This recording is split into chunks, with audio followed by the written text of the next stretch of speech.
Good morning and welcome back as we're going to finish up the second week of our virtual semester here in the fall of 2020. First off, I just want to say with all sincerity, please take some time out tomorrow and take a moment and remember the people we lost 19 years ago tomorrow on September 11th, 2001. I know many of you weren't even born yet when the towers were hit and came down. But as you know, so many thousands of people from our area and even hundreds from around the world were lost that day when the towers went down. So please take a moment and remember those who we lost. All right, so I'm going over those yesterday and last night, the examples that you guys, really good examples of external psychological and physiological noise. I mean, a lot of you from, having to go to the bathroom when somebody wants to talk to you, or the hunger pains when you're really hungry, or, of course, a lot of them, like you were deathly tired. One of my favorites, of course, is when students will come into the classroom and they'll just be like, because Eddie would have missed your class. And you can see that there's this softball-sized ball of snot in the middle of their sinus cavity. But, hey, usually I will tell students, leave. Just go. You're not going to be listening to anything. Get notes from somebody else. So that's, of course, physiological noise. And, of course, the psychological noise, all kinds of different things going on in your head when somebody's trying to talk to you can really disrupt the sharing of meaning. And external, we all know what external is. Oh, by the way, in the Billy scenario, we had more people this semester who actually got it right than the previous two summer sessions where I did this. Remember, anything that disrupts the sharing of meaning is noise. So the three external type of noises I was looking for in the scenarios, number one, of course, was the stereo. I mean, come on, Billy, nobody plays Nickelback anymore. And plus, all you guys out there, when you were 14 years old, you knew when it was garbage night. Take out the garbage before you go up and start blasting your horrible music. All right? But number two is a closed door. A closed or shut door, especially one with no windows, can easily disrupt any kind of conversation going on. And I especially like when somebody's trying to talk to someone on the other side of a door, and when that person can't hear them, they go up to, and they put their mouth up on the keyhole as if that little keyhole is going to transmit that message clearly. Ain't happening. And then finally, and this is one that I relate to very well because I come from one of those families, all right, where sometimes I guess we're just too lazy when we're communicating.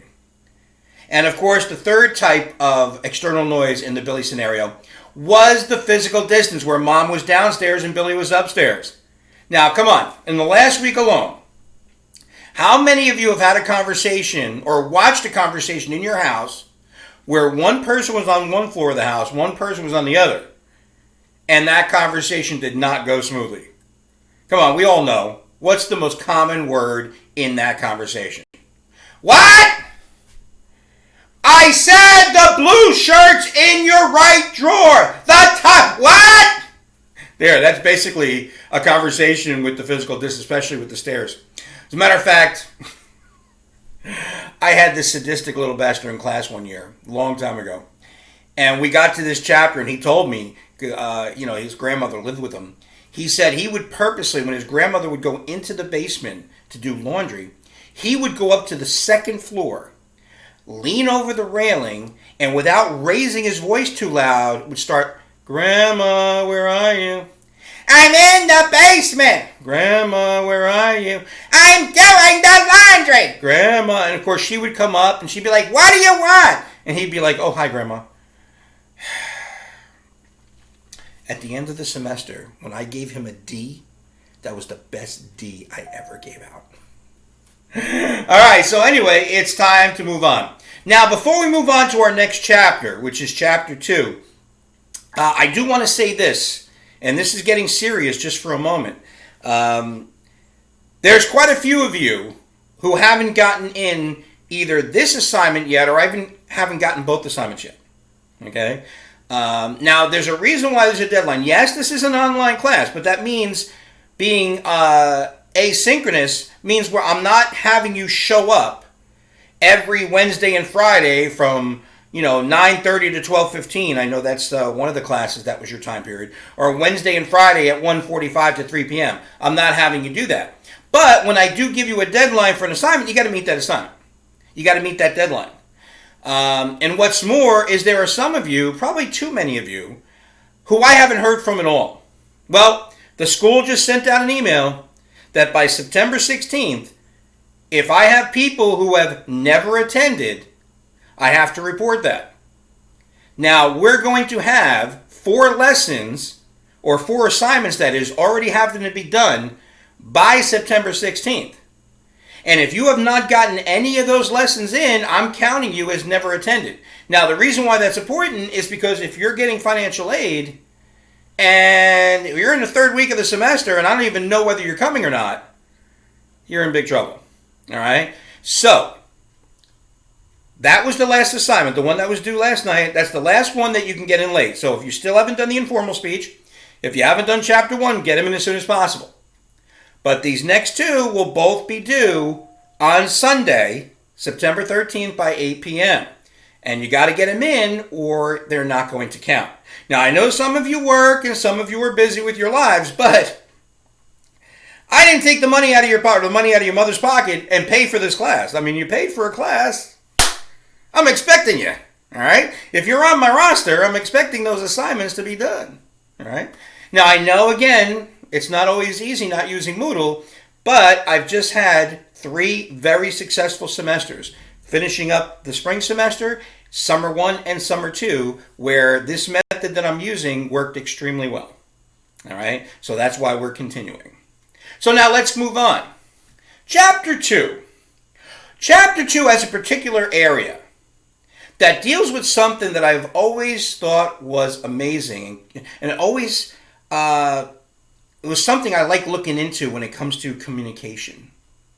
And that is, a lot of times we'll communicate, whether it's what we initiate or when we respond to someone, is we'll communicate based on what we feel we know to be true, or to be right, or to be correct. And what that's called is perception. We'll communicate based on what we perceive. Okay? Now, a lot of you have already done that. Some of you misinterpreted the assignment, or, maybe the informal speech didn't do what I was asking. Again, and it's perception. You communicated to me based on what you felt to be true, right, and or correct. All right? That's perception. Now, there's a lot of different factors that form what we perceive, what we feel we know to be true, right, and or correct. But probably the most overwhelming factor that forms our perception is our own experiences. And we end up relying heavily on our own experiences to form our perception. Unfortunately, though, what that ends up doing is we end up making perceptual errors.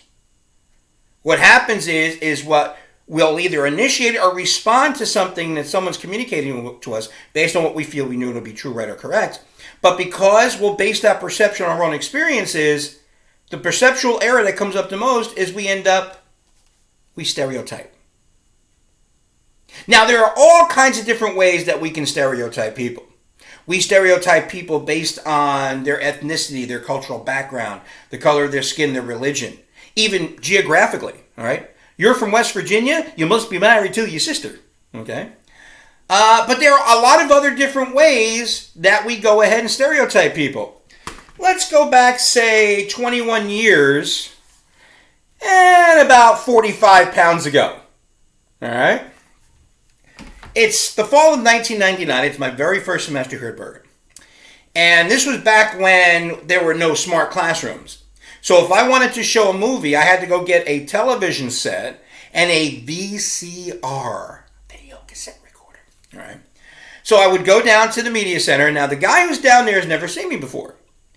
And like I said, I look much more like this, a little younger. And so he said to me, he says, "You're a faculty member, right?" And I said, "Oh, sure." I pulled out my new, brand spanking new faculty ID card. He said, "Okay." So I take the TV VCR. I come back about 2.5 hours later. Well, now he knows I'm a faculty member. So now he looks at me and he says, and it just rolls right off his tongue, he says, "So, what do you teach, phys ed?" And I got angry. And I looked at him and I said, "No!" And I stormed out. Now, the reason why I got angry is I felt he stereotyped me. That because of the way I looked and the way I was built, the only thing I would be, eligible to teach would be phys ed. But then I started to think about this guy, okay, and his experiences. Let's say going through, grammar school, high school, all right? When he had a gym teacher usually looked one way, whereas an English teacher or a science teacher looked another way. Even here at Bergen, if you take one of our wellness and exercise science classes, our WEX classes, we've got WEX professors in their 60s who for lunch will go and run 5 miles. As a matter of fact, one of my good friends on the Veterans Committee, Julie Sita, if you've ever had her for a WEX class, right before she had her second child just a couple of months ago, she did her first ever triathlon.